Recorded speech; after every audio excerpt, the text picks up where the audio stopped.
ಆತ್ಮೀಯರೇ ನಮಸ್ಕಾರ. ನಮ್ಮ ಭಾರತ ಜ್ಞಾನ ವಿಜ್ಞಾನ ಸಮಿತಿ ಕರ್ನಾಟಕ ಹಾಗೂ ಶಾಲಾ ಶಿಕ್ಷಣ ಇಲಾಖೆ ವತಿಯಿಂದ ವಿಜಯನಗರ ಜಿಲ್ಲಾ ಮಟ್ಟದ ಟೀಚರ್ ಶೈಕ್ಷಣಿಕ ಹಬ್ಬವನ್ನು 5 ಜನವರಿ 2025ರಂದು ಮಾಡ್ತಾ ಇದ್ದೀವಿ. ಅದರ ಅಂಗವಾಗಿ ಈ ದಿನ ನಾವು ಮುಖ್ಯ ಗುರುಗಳ ಸಾಧ್ಯತೆಗಳು ಮತ್ತು ಸವಾಲುಗಳು ಎನ್ನುವ ವಿಷಯದ ಬಗ್ಗೆ ಇವತ್ತು ಒಂದು ಸಂವಾದವನ್ನು ಏರ್ಪಡಿಸಿದ್ದೀವಿ. ತಮ್ಮ ಪರಿಚಯವನ್ನು ಮಾಡಿಕೊಡ್ಬೇಕು. ಬಸವರಾಜ್ ಅಂತೇಳಿ ಹಿರಿಯ ಮುಖ್ಯೋಪಾಧ್ಯಾಯರು, ಸರ್ಕಾರಿ ಮಾದರಿ ಹಿರಿಯ ಪ್ರಾಥಮಿಕ ಶಾಲೆ ವಿನೋಬ ಅಸ್ತಿತ್ವವಾಡಿಗೆ ಹೊಸಪೇಟೆ. ಇಲ್ಲಿ ಈಗ 3-4 ತಿಂಗಳಿಂದ ಕೆಲಸ ನಿರ್ವಹಿಸ್ತಾ ಇದ್ದೀನಿ. ವಿಶೇಷವಾಗಿ ನಾನು ಬಡ್ತಿ ಮತ್ತು ಹಿರಿಯ ಮುಖ್ಯೋಪಾಧ್ಯಾಯರು 9 ವರ್ಷ ಕಾರ್ಯವನ್ನು ನಿರ್ವಹಿಸ್ತಕ್ಕಂಥದ್ದು. ನಮಸ್ಕಾರ, ನನ್ನ ಹೆಸರು ಜ್ಯೋತಿ ನಾಯಕ್ ವಿ, ಹಿರಿಯ ಮುಖ್ಯ ಗುರುಗಳು, ಸರ್ಕಾರಿ ಹಿರಿಯ ಪ್ರಾಥಮಿಕ ಶಾಲೆ ಕಾರಿನೂರು. ನಾನು 2008ರಿಂದ 2020ರವರೆಗೆ ಮುಖ್ಯ ಗುರುಗಳಾಗಿ ಮತ್ತು 2020ರಿಂದ ಇಲ್ಲಿಯವರೆಗೆ ಹಿರಿಯ ಮುಖ್ಯ ಗುರುಗಳಾಗಿ ಕಾರ್ಯನಿರ್ವಹಿಸ್ತೀನಿ. ಎಲ್ ದ್ಯಾಮ ನಾಯಕ್, ಸರ್ಕಾರಿ ಕಿರಿಯ ಪ್ರಾಥಮಿಕ ಶಾಲೆ ರಾಜೀವ್ ಗಾಂಧಿ ಚುರ್ಚರಟ್ಟಿಯಲ್ಲಿ ಪ್ರಭಾರಿ ಮುಖ್ಯ ಶಿಕ್ಷಕನಾಗಿ ಕೆಲಸ ನಿರ್ವಹಿಸ್ತಾ ಇದ್ದೀನಿ. ನಮಸ್ಕಾರ, ನಾನು ಸಂಗಯ್ಯ ಅಂತೇಳಿ ಸಹ ಶಿಕ್ಷಕರು, ಸರ್ಕಾರಿ ಹಿರಿಯ ಪ್ರಾಥಮಿಕ ಶಾಲೆ ಮೇನ್ ಪಟ್ಟಣ. ಈ ಹಿಂದೆ ನಾನು 2 ಗ್ರಾಮದಲ್ಲಿ ಪ್ರಭಾರಿ ಮುಖ್ಯ ಶಿಕ್ಷಕ 4 ವರ್ಷಗಳ ಕಾಲ ಸೇವೆ ಸಲ್ಲಿಸಿದ್ದೆ. ನಮಸ್ಕಾರ, ನನ್ನ ಹೆಸರು ಲತಾ THM ಅಂತೇಳಿ. ನಾನು ಹರಪನಹಳ್ಳಿ ತಾಲೂಕಿನಲ್ಲಿ ಸರ್ಕಾರಿ ಹಿರಿಯ ಪ್ರಾಥಮಿಕ ಶಾಲೆ ದೇವತಿಮಲಾಪುರದಲ್ಲಿ 2 ವರ್ಷದಿಂದ ಪ್ರಭಾರಿ ಮುಖ್ಯ ಶಿಕ್ಷಕಿಯಾಗಿ ಕರ್ತವ್ಯವನ್ನು ನಿರ್ವಹಿಸ್ತಾ ಇದ್ದೇನೆ. ಮುಖ್ಯ ಶಿಕ್ಷಕರಾಗಿ ನಿಮ್ಮ ಕಾರ್ಯವ್ಯಾಪ್ತಿ ಬಗ್ಗೆ ಸ್ವಲ್ಪ ಮಾತಾಡ್ಬೋದು ಅನ್ಸುತ್ತೆ ಸರ್. ಪ್ರಾಥಮಿಕ ಆಗಿರ್ಬೋದು, ಪ್ರೌಢ ಆಗಿರ್ಬೋದು, ಕಾಲೇಜ್ ಆಗಿರ್ಬೋದು, ಈ ಹಂತದಲ್ಲಿ ಒಬ್ಬ ಮನೆಯ ಯಜಮಾನ ಯಾವ ರೀತಿಯಾಗಿರಬೇಕು ಅದೇ ರೀತಿಯಲ್ಲಿ ಶಾಲೆಯ ಮುಖ್ಯಸ್ಥನಾಗಿರ್ತಕ್ಕಂಥದ್ದು ಬಹಳ ಮುಖ್ಯವಾಗಿರ್ತಕ್ಕಂಥದ್ದು. ಮನೆಯಲ್ಲಿ ಯಜಮಾನ ಯಾವ ರೀತಿಯಾಗಿ ಎಲ್ಲರನ್ನೂ ಒಡಗೂಡಿಸಿಕೊಂಡು ಒಂದು ಸೌಹಾರ್ದಿತವಾಗಿ ತೆಗೆದುಕೊಂಡು ಹೋಗ್ತಾನೆ, ಆ ನಿಟ್ಟಿನಲ್ಲಿ ಇದ್ದಾಗ ಮಾತ್ರ ಇಲ್ಲಿ ಶಾಲೆಯ ಮುಖ್ಯಸ್ಥನು ಕೂಡ ಆ ರೀತಿ ಇದ್ದಾಗ ಮಾತ್ರ ಶಾಲೆಯು ಸುವ್ಯವಸ್ಥಿತವಾಗಿ ಹೋಗಲಿಕ್ಕೆ ಸಾಧ್ಯತೆ ಇದೆ. ಆ ನಿಟ್ಟಿನಲ್ಲಿ ಕೂಡ ನಾವು 586 ಮಕ್ಕಳಿರ್ತಕ್ಕಂಥ ಶಾಲೆಯಲ್ಲಿ ಎಲ್ಲ 23-24 ಜನ ಶಿಕ್ಷಕರನ್ನು ಕೂಡ ಒಬ್ಬೊಬ್ಬರು ಒಂದು ರೀತಿಯಿಂದ ಇದ್ದರೂ ಕೂಡ ಎಲ್ಲರನ್ನೂ ಸೌಹಾರ್ದಿತವಾಗಿ ತೆಗೆದುಕೊಂಡು ಹೋದಾಗ ಮತ್ತು ಶೈಕ್ಷಣಿಕ ಚಟುವಟಿಕೆಗಳು ಸವೃತ್ತವಾಗಿ ನಡೀತದೆ. ಇಲ್ಲಿ ನಾವು ಬಡ್ತಿ ಮುಖ್ಯಗಳು, ಹಿರಿಯ ಮುಖ್ಯೋಪಾಧ್ಯಾಯರು ಇದ್ದೇವೆ, ಆದರೆ ವಿಶೇಷವಾಗಿ ಪ್ರಭಾರಿ ಮುಖ್ಯ ಗುರುಗಳೇ ಹೆಚ್ಚಾಗಿರ್ತಕ್ಕಂಥದ್ದು. ಈ ನಿಟ್ಟಿನಲ್ಲಿ ಹಿರಿಯ ಮುಖ್ಯಗಳಿದ್ದರೆ ಅಲ್ಲಿರ್ತಕ್ಕಂಥ ರೆಸ್ಪಾನ್ಸ್ ಬರ್ತಕ್ಕಂಥದ್ದು ಒಳ್ಳೆ ರೀತಿಯಿಂದ ಬರ್ತದೆ. ಆದರೂ ಇದ್ರೂ ಕೂಡ ಅದು ಸುಧಾರಿಸ್ಕೊಂಡು ಹೋಗ್ತಕ್ಕಂಥ ವ್ಯವಸ್ಥೆ ಇದೆ. ಆದರೆ ಪ್ರಭಾರಿ ಮುಖ್ಯಗಳಿದ್ದಾಗ ಅವ್ರು ಹೇಳಿದಾಗ ಇವ್ರದ್ದೇನಾಯಿತು ಅವ್ರದ್ದೇನಾಯಿತು ಅಂತಕ್ಕಂಥ ಮನೋಭಾವನೆ ಇರ್ತದೆ. ಅಲ್ಲಿ ಪ್ರಭಾರಿ ಮುಖ್ಯಗಳು ಕೂಡ ಒಬ್ಬ ಜವಾಬ್ದಾರಿ ಇರ್ತಕ್ಕಂಥ ಮುಖ್ಯೋಪಾಧ್ಯಾಯರು, ಅವರು ಕೂಡ ಹಿರಿಯ ಮುಖ್ಯೋಪಾಧ್ಯಾಯರ ಹಾಗೆಯೇ ಪ್ರಭಾರಿ ಮುಖ್ಯಗಳಿಗೆ ಗೌರವ ಕೊಡಬೇಕು. ಶಿಕ್ಷಕರಾಗಿರ್ತಕ್ಕಂಥ ಆ ಜವಾಬ್ದಾರಿ ಕೊಟ್ಟಿರ್ತಕ್ಕಂಥ ಶಿಕ್ಷಕನಿಗೆ ನಾವು ಸವರ್ತಿತವಾಗಿ ನಡೆಕೊಂಡಾಗ ಮಾತ್ರ ಶೈಕ್ಷಣಿಕ ಚಟುವಟಿಕೆಗಳಾಗಲಿ ಸಾಧ್ಯತೆ ಇದೆ. ಆ ಒಂದು ಹಿರಿಯ ಮುಖ್ಯೋಪಾಧ್ಯಾಯರಾಗಿರ್ಬೋದು, ಬಡ್ತಿ ಮುಖ್ಯಗಳಾಗಿರ್ಬೋದು, ಪ್ರಭಾರಿ ಮುಖ್ಯಗಳಾಗಿರ್ಬೋದು. ವಿಶೇಷವಾಗಿ ಅಲ್ಲಿ STMC ಅವರು ಕೂಡ ಹೊಂದಾಣಿಕೆ ಇದ್ದಾಗ ಮಾತ್ರ ಸರಿ ಆಗ್ತದೆ. STMC ಅವರು ಏನಾದರೂ ಹೊಂದಾಣಿಕೆ ಆಗಲ್ಲ ಅಂದ್ರೆ ಅಲ್ಲಿ ಶಿಕ್ಷಕರ ಬಡ್ತಿ ಮುಖ್ಯಗಳಾಗಿರ್ಬೋದು, ಪ್ರಭಾರಿ ಮುಖ್ಯಗಳು ಮಾನಸಿಕ ವ್ಯತ್ಯಯ ಅದು ತಮ್ಮೆಲ್ಲ ಗೊತ್ತಿದೆ. ಆ ನಿಟ್ಟಿನಲ್ಲಿ ಹೋಗ್ತದೆ. ನಾವು ಇಲಾಖೆ ಕಾರ್ಯಕ್ರಮ ಏನೇ ಆಗಲಿ ನಾವು ಒಂದು ಇಲಾಖೆಗೆ ಕೆಲಸ ಮಾಡ್ತೀವಿ ಅಂದರೆ ಅದು ಗೌರವಯುತವಾಗಿ ಎಲ್ಲ ಒಂದು ಕಾರ್ಯಕ್ರಮಗಳನ್ನು ನಾವು ಸಂಗೋಪವಾಗಿ ನಡೆಸ್ಕೊಂಡು ಹೋಗ್ತಾ ಇದ್ದೀವಿ. ನಮ್ಮ ಹೊಸಪೇಟೆ ತಾಲೂಕನ್ನೇ ತೆಗೆದುಕೊಳ್ಳೋದಾದರೆ ಒಟ್ಟು ಎಷ್ಟು ಶಾಲೆಗಳಿವೆ ಅಂದರೆ ಪ್ರಾಥಮಿಕ ಶಾಲೆ ಇರಲಿ ಅಥವಾ ಪ್ರೌಢಶಾಲೆ ಇರಲಿ, ಒಟ್ಟು ಎಷ್ಟು ಶಾಲೆಗಳಿದ್ದಾವೆ?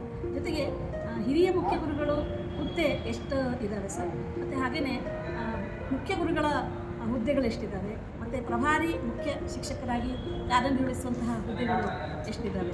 ಹೊಸಪೇಟೆ ತಾಲೂಕಿನಲ್ಲಿ ಬಂದ್ಬಿಟ್ಟು ಸರ್ಕಾರಿ ಶಾಲೆಗಳಂತ ಬಂದಾಗ ಹಿರಿಯ ಪ್ರಾಥಮಿಕ ಶಾಲೆಗಳು 48, ಹಿರಿಯ ಪ್ರಾಥಮಿಕ ಶಾಲೆಗಳು 82, ಪ್ರೌಢಶಾಲೆಗಳು ಬಂದ್ಬಿಟ್ಟು 12.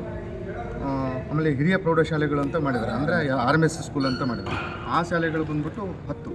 ಟೋಟಲ್ ಸರ್ಕಾರಿ ಶಾಲೆಗಳು ಪ್ರೌಢ ಬಂತು, ಹಿರಿಯ ಪ್ರಾಥಮಿಕ ಶಾಲೆ ಬಂತು, ಹಿರಿಯ ಪ್ರಾಥಮಿಕ ಶಾಲೆ ಬಂತು, 152 ಶಾಲೆಗಳು ಸರ್ಕಾರಿ ಶಾಲೆಗಳು. ಅದೇ ರೀತಿ ನಿಮಗೆ ಅನುದಾನಿತ ಬೇಕನ್ನೋದಾದರೆ ಹಿರಿಯ ಪ್ರಾಥಮಿಕ ಶಾಲೆ 2 ಮತ್ತು ಹಿರಿಯ ಪ್ರಾಥಮಿಕ ಶಾಲೆ 12 ಮತ್ತು ಪ್ರೌಢಶಾಲೆ 9 ಮತ್ತು ಹಿರಿಯ ಮತ್ತು ಪ್ರೌಢ ಸೇರಿ 152 ಶಾಲೆಗಳಲ್ಲಿ 82 ಶಾಲೆಗಳು ಸ್ಯಾಂಕ್ಷನ್ ಪೋಸ್ಟ್ ಅಂದರೆ ಮಂಜೂರಾದಿರ್ತಕ್ಕಂಥ ಉದ್ಯೋಗ ಅಂದರೆ 82 ಹಿರಿಯ ಪ್ರಾಥಮಿಕ ಶಾಲೆಗಳಲ್ಲಿ ಬಡ್ತಿ ಮತ್ತು ಹಿರಿಯ ಮುಖ್ಯೋಪಾಧ್ಯಾಯರು ಸೇರಿ ಮಂಜೂರಾದ ಹುದ್ದೆಗಳು. ಅದರಲ್ಲಿ 19 ಮುಖ್ಯೋಪಾಧ್ಯಾಯರು ಮಾತ್ರ ಬಡ್ತಿ ಮತ್ತು ಹಿರಿಯ ಮುಖ್ಯೋಪಾಧ್ಯಾಯರು ಸೇರಿ. ಅದರಲ್ಲಿ ಹಿರಿಯ ಮುಖ್ಯೋಪಾಧ್ಯಾಯರು ಕಾರ್ಯನಿರ್ವಹಿಸ್ತಕ್ಕಂಥವ್ರು 9 ಜನ, 10 ಜನ ಬಡ್ತಿ ಮುಖ್ಯಗಳು ಮಾತ್ರ ಕಾರ್ಯನಿರ್ವಹಿಸ್ತಾರೆ. ಇನ್ನುಳಿದ ಎಲ್ಲ ಶಾಲೆಯಲ್ಲಿ ಕೂಡ ಪ್ರಭಾರಿ ಮುಖ್ಯ ಶಿಕ್ಷಕರಾಗಿ ಕಾರ್ಯನಿರ್ವಹಿಸ್ತಾ ಇದ್ದಾರೆ. ನಮ್ಮ ಶಾಲೆಯಲ್ಲಿ ನಾನು ಪ್ರಭಾರಿ ಮುಖ್ಯೋಪಾಧ್ಯಾಯನಾಗಿ ಕರ್ತವ್ಯವನ್ನು ನಿರ್ವಹಿಸ್ತಾ ಇದ್ದೀನಿ. ನಾವು ಇರ್ತಕ್ಕಂಥದ್ದು ಇಬ್ಬರು ಶಿಕ್ಷಕರಾದರೂ ಕೂಡ ಕಿರಿಯ ಪ್ರಾಥಮಿಕ ಶಾಲೆ ಆಗಿರೋದ್ರಿಂದ ನಾನು ಪ್ರಭಾರಿ ಮುಖ್ಯೋಪಾಧ್ಯಾಯನಾಗಿ ಜೊತೆಗೆ ತರಗತಿಯಲ್ಲಿ ಸಹ ಶಿಕ್ಷಕನಾಗಿ ಕೂಡ ಕರ್ತವ್ಯವನ್ನು ನಿರ್ವಹಿಸಬೇಕಾಗತ್ತೆ. ಜೊತೆಗೆ ನಮ್ಮಲ್ಲಿ ಮಕ್ಕಳ ಸಂಖ್ಯೆ ಕಡಿಮೆ ಅನ್ನೋದಕ್ಕೆ ಕಾರಣ ಏನು ಅಂತಂದರೆ ಅಲ್ಲಿ ಬಹುತೇಕ ಕೊರಚ ಜನಾಂಗದ 92 ಕುಟುಂಬಗಳು ಇರ್ತಕ್ಕಂಥ ಒಂದು ಕಾಲೋನಿ. ಆ ಜನಾಂಗದ ಮಕ್ಕಳನ್ನು ಹೊರತುಪಡಿಸಿ ಬೇರೆ ಮಕ್ಕಳು ಅಲ್ಲಿ ಬರ್ತಾ ಇಲ್ಲ, ಬರೋದಕ್ಕೆ ಸಾಧ್ಯನೇ ಇಲ್ಲ. ಹಾಗಾಗಿ ನನ್ನ ಶಾಲೆಯಲ್ಲಿ ಸ್ವಲ್ಪ ಮಕ್ಕಳ ಸಂಖ್ಯೆ ಕಡಿಮೆ ಇರ್ತಕ್ಕಂಥದ್ದು.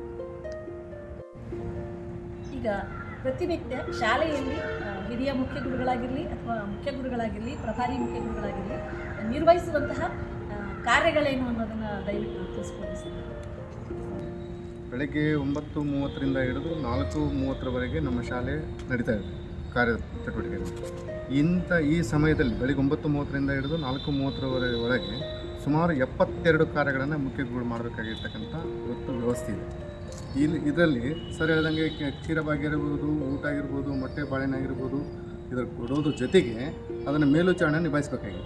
ಈಗ ಹಾಲು ಯಾವ ರೀತಿ ತಯಾರು ಮಾಡ್ತಾರೆ, ಮೊಟ್ಟೆ ಬಾಳೆಹಣ್ಣು ಸಹಿತ ಲೆಕ್ಕ ತೊಗೋಬೇಕಾಗುತ್ತೆ. ಪ್ರತಿಯೊಂದು ತರಗತಿಗೆ ಹೋಗಿ ಮೊಟ್ಟೆ ತಿನ್ನತಕ್ಕಂಥ ಮಕ್ಕಳ ಸಂಖ್ಯೆ ಎಷ್ಟಿದೆ, ಬಾಳೆಹಣ್ಣು ತಿನ್ನತಕ್ಕಂಥ ಮಕ್ಕಳ ಸಂಖ್ಯೆ ಎಷ್ಟಿದೆ, ಈಗ ಚಕ್ಕಿ ತಿನ್ನೋದನ್ನು ಈ ನಿಷೇಧ ಮಾಡಿದ್ದಾರೆ.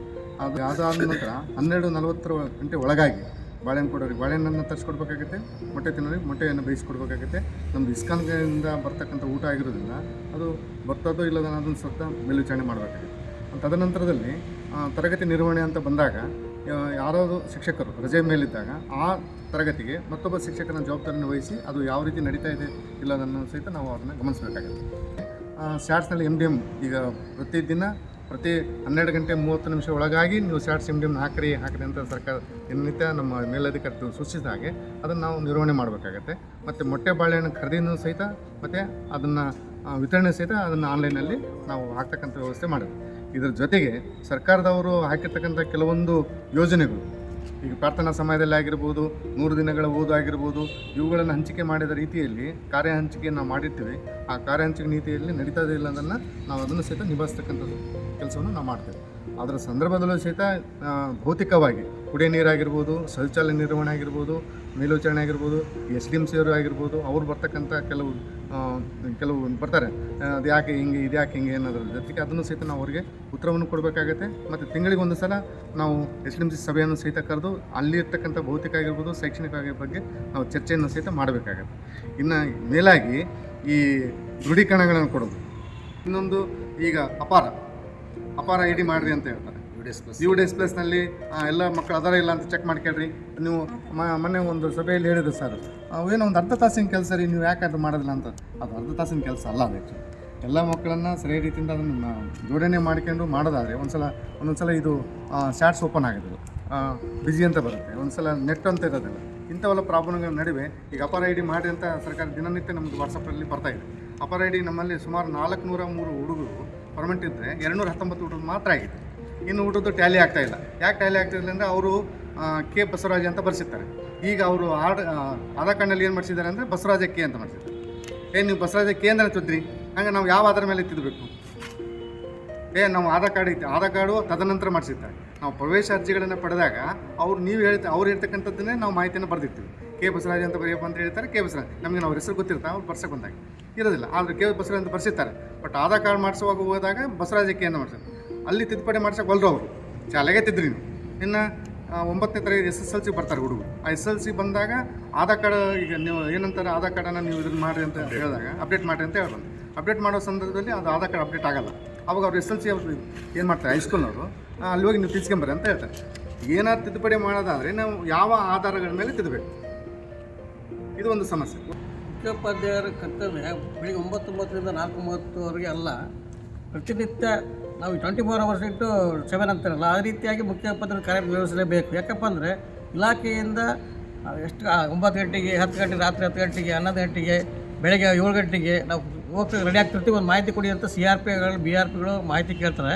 ಹೀಗಾಗಿ ಬರೀ 9:30ರಿಂದ 4 ತನಕ ಮುಖ್ಯೋಪಾಧ್ಯಾಯ ಅಲ್ಲ, ದಿನದ 24 ಗಂಟೆಗೆ ನಾವು ಮುಖ್ಯೋಪಾಧ್ಯಾಯರಾಗಿ ಸೇವೆ ಸಲ್ತಕ್ಕಂಥ ಒಂದು ಸಂದರ್ಭ ಈಗ ಬಂದಿದೆ. ಯಾಕಪ್ಪ ಅಂದರೆ ತುರ್ತು ಇರ್ತೈತೆ. ಪಾಪ ಇಲಾಖೆ ಮೇಲಾಧಿಕಾರಿಗಳಿಗೂ ಮೇಲಿಂದ ಒತ್ತಡ ಇರ್ತೈತೆ. ಅವರು ಸಹ ತುರ್ತು ಕೊಡಿ ಮಾಹಿತಿ ಕೊಡಿ ಅಂತೇಳಿ ಮುಖ್ಯೋಪಾಧ್ಯಾಯರಿಗೆ ಫೋನ್ ಮಾಡ್ತಾರೆ. ಆ ಮುಖ್ಯೋಪಾಧ್ಯಾಯರು ಪಾಪ ನಾವು ಮುಖ್ಯೋಪಾಧ್ಯಾಯರು ಮಾಡಿದ್ರೆ ಶಾಸಕರಿಗೆ ಕೆಲವು ಮಾಹಿತಿ ಎಲ್ಲ ಇರಲ್ಲ. ಶಾಸಕರಿಗೆ ಫೋನ್ ಮಾಡಿ ಅವ್ರಿಗೆ ಕಲೆಕ್ಟ್ ಮಾಡ್ಕೊಂಡು ರಾತ್ರಿ ಎಷ್ಟೊತ್ತಾದರೂ ಕೂಡ ಮಾಹಿತಿಯನ್ನು ಕೊಡಬೇಕಾಗಿದೆ. ಯಾಕಂದರೆ ಡೈಲಿ ಇದು ಕೇಳ್ತಾರೆ, ಎಷ್ಟು ಇದು ಪರ್ಸೆಂಟೇಜ್ ಎಷ್ಟಾಯಿತು ನಿಮ್ಮ ತಾಲೂಕು, ಎಷ್ಟು ಅಪಾರ ID ಮಾಡಿ, ಈ ರೀತಿಯಾಗಿ ಪ್ರತಿಯೊಂದು ಈಗ ಆನ್ಲೈನ್ ಆಗೋದ್ರಿಂದ ಬರೀ ಶಾಲಾ ಸಮಯದಲ್ಲೇ ಮುಖ್ಯೋಪಾಧ್ಯಾಯರಲ್ಲ ನಾವು ಕೌಟುಂಬಿಕ ಜೀವನವನ್ನು ಬಿಟ್ಟು ಶಾಲಾ ಶಿಕ್ಷಣಕ್ಕಾಗಿ ಮತ್ತು ಇಲಾಖೆಗಾಗಿ ನಾವು ನಮ್ಮ ಶಿಕ್ಷಕರು ಭಾಳ ಕಷ್ಟಪಡ್ತಾ ಇದ್ದೀವಿ. ಈಗ 24/7 ಆಗಿ ಮುಖ್ಯೋಪಾಧ್ಯಾಯರು ಕಾರ್ಯನಿರ್ವಹಿಸ್ತಾ ಇದ್ದೀವಿ. ಹೀಗೆ 72 ಏನು ಜ್ಯೋತಿನಾಯಕ್ ಸರ್ ಹೇಳಿದರೆ 72 ಕಾರ್ಯಕ್ರಮಗಳು ಒಳಗೊಂಡಂತೆ ಮಾಡ್ತಕ್ಕಂಥದ್ದು ವಿಶೇಷವಾಗಿ ಕೆಳ ಹಂತದ ಅಧಿಕಾರಿಗಳಿಂದ ಉನ್ನತ ಮಟ್ಟದ ಅಧಿಕಾರಿಗಳು ದಿನನಿತ್ಯ ಏನು ಅವರು ದಾಖಲೆಯನ್ನು ಕೇಳ್ತಾರೆ ಅದನ್ನು ಕೊಡ್ತಕ್ಕಂಥ ವ್ಯವಸ್ಥೆ ಆಗ್ತದೆ. ಆ CRPಗಳು ನಮ್ಮ ಕೆಳ ಹಂತದಲ್ಲಿ ಇರ್ತದೆ. ಯಾವುದೇ ಒಂದು ದಾಖಲೆಯನ್ನು ಕೇಳಬೇಕಾದ್ರೆ ಜೂನ್ ತಿಂಗಳಲ್ಲಿ ಅಥವಾ ಸೆಪ್ಟೆಂಬರ್ ತಿಂಗಳಲ್ಲಿ ಒಂದು ಶಾಲೆಯ ಭೌತಿಕ ವ್ಯವಸ್ಥೆ ಬಗ್ಗೆ ಆಲ್ರೆಡಿ ಮಾಹಿತಿ ತೊಗೊಂಡಿರ್ತಾರೆ. ಅದಾದ ನಂತರ ಮಕ್ಕಳ ಸಂಖ್ಯೆಯನ್ನು ಕೂಡ ತೊಗೊಂಡಿರ್ತಾರೆ, ಶಿಕ್ಷಕರ ಸಂಖ್ಯೆಯನ್ನು ತೊಗೊಂಡಿರ್ತಾರೆ, ಶಿಕ್ಷಕರು ಯಾವ್ಯಾವ ವಿಷಯ ಯಾವ ತರಗತಿಯಲ್ಲಿ ಮಾಡ್ತಕ್ಕಂಥದ್ದು ತೊಗೊಂಡಿರ್ತಾರೆ. ಆದರೆ ಅದು ಪದೇ ಕೇಳ್ತಿರ್ತಾರೆ. ಅದಾದ ನಂತರ ತರಬೇತಿಗಳು, ಈ ಹಿಂದೆ ನಾವು ತರಬೇತಿಗಳನ್ನ ತೆಗೆದುಕೊಳ್ಬೇಕಾದ್ರೆ ರಜಾ ಅವಧಿಯಲ್ಲಿ ತರಬೇತಿಯನ್ನು ಕೊಡ್ತಾಯಿದ್ವಿ. ಈಗೇನು ರಜಾ ಅವಧಿ ಬಿಟ್ಟಿದ್ದಾರೆ, ಈಗೇನು ಮಾಡ್ತಿದ್ರೆ ತರಬೇತಿಗಳನ್ನು ಈ ಕೆಲಸದ ಒತ್ತಡ ಇದರಲ್ಲಿ ಕೊಡ್ತಕ್ಕಂಥ ವ್ಯವಸ್ಥೆ ಇದೆ.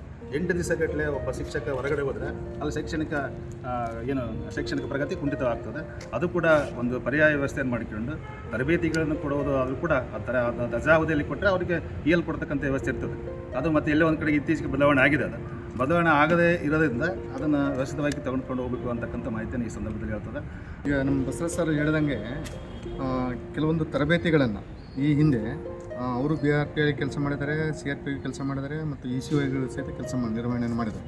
ಅಂಥ ಸಂದರ್ಭದಲ್ಲಿ ಸಹಿತ ಮೊದಲು ನಾವೇನು ಮಾಡ್ತೀವಿ ಅಂದರೆ ಬೇಸಿಗೆ ರಜೆ ಅಥವಾ ಈ ದಸರಾ ರಜೆ ಅಂತ ಬಿಟ್ಟಾಗ ಆ ಸಂದರ್ಭದಲ್ಲಿ ತರಬೇತಿಯನ್ನು ಕೊಡ್ತಿದ್ರು. ತರಬೇತಿಗೆ ಹಾಜರಾದಂಥ ದಿನಗಳಿಗೆ ಲೆಕ್ಕ ಮಾಡಿ ನಮಗೆ ಗಳಿಕೆ ರಜೆಗಳನ್ನು ನೀಡ್ತಿದ್ರು. ಅದೇ ಮತ್ತೆ ಏನಾಗ್ಬಿಡ್ತು, ಅದು ಯಾವುದೋ ಕಾರಣಾಂತರದಿಂದ ಮತ್ತು ಈ ತರಬೇತಿಗಳನ್ನು ಶಾಲಾ ಅವಧಿಗಳಲ್ಲೇ ಕೊಡಬೇಕು ಅಂತ ಮತ್ತೆ ಅದು ನಿರ್ಣಯ ತಗೊಂಡು ಆದ್ರೆ ಕೊಡಲಿ, ನಾವು ಬೇಡ ಅಂತ ಅನ್ನೋದಲ್ಲ. ಬಟ್ ಏನಂತಂದರೆ ಒಂದು ಹಂತವನ್ನು ಮಾಡ್ಕೋಬೇಕು. ಈ ಕಡೆ ಇಂಗ್ಲೀಷ್ ಮಾಧ್ಯಮದಲ್ಲಿರ್ತಕ್ಕಂಥ ಶಿಕ್ಷಕರಿಗೆ ನೀವು ಅಲ್ಲಿ ತರಬೇತಿ ಕಳಿಸಿ ಅಂತ ಒಂದು ಕಡೆ ಕರೀತಾರೆ, ಇನ್ನೊಂದು ಕಡೆಗೆ ಮೊನ್ನೆ ಯಾವುದು ಮರುಸಿಂಚನ ಈ ಸಮಾಜ ಆಯಿತು, ಗಣಿತ ಕಳಿಸು, ವಿಜ್ಞಾನ ಆಯಿತು, ಕನ್ನಡ ಕಳಿಸು, ಇದೇ ರೀತಿ ಇಡೀ ವರ್ಷಗಟ್ಟಲೆ ನೀವು ತರಬೇತಿನ ಕೊಡೋದಾದರೆ ನಲಿಕಲಿ ಮತ್ತು ನೀಲಕಲಿ ನೋಡಿ ಡಿಸೆಂಬರ್ ಕೊನೆಯ 2 ದಿನಗಳು ನಾಳೆ ಕಡ್ಡಾಯವಾಗಿ ನೆಲಗಿಲಿ ಶಿಕ್ಷಕರಿಗೆ ತರಬೇತಿ ಕಳಿಸ್ರಿ ಅಂತ ಆದೇಶ ಮಾಡಬೇಕು. ಈಗ ಅವರು 2-3 ದಿನ ಏನೋ ರಜೆ ಉಳಿಸ್ಕೊಂಡ್ರೆ ಅವ್ರು ರಜೆ ಹಾಕೊಂಡು ಹೋಗ್ಬಿಟ್ಟಿದ್ರಿ. ಮತ್ತು ಅವರಿಗೆ ನಾವು ತರಬೇತಿಯನ್ನು ಕಳಿಸೋದು ಯಾವ ರೀತಿ? ಅದ್ರ ಜೊತೆಗೆ ಮತ್ತೆ ಮೊನ್ನೆ ಅರ್ಧ ದಿನ 4 ದಿನ ಕಟ್ ಮಾಡಿ ಮತ್ತೆ 5 ದಿನ EMT ತರಬೇತಿಗಳನ್ನ ಮತ್ತೆ ನಾಳಿಂದ ಪ್ರಾರಂಭ ಮಾಡ್ತಿದ್ವಿ. ನಾಳೆ ನೀವು ಮತ್ತೆ ಅವ್ರು ಕಳಿಸ್ರಿ ಅಂತ.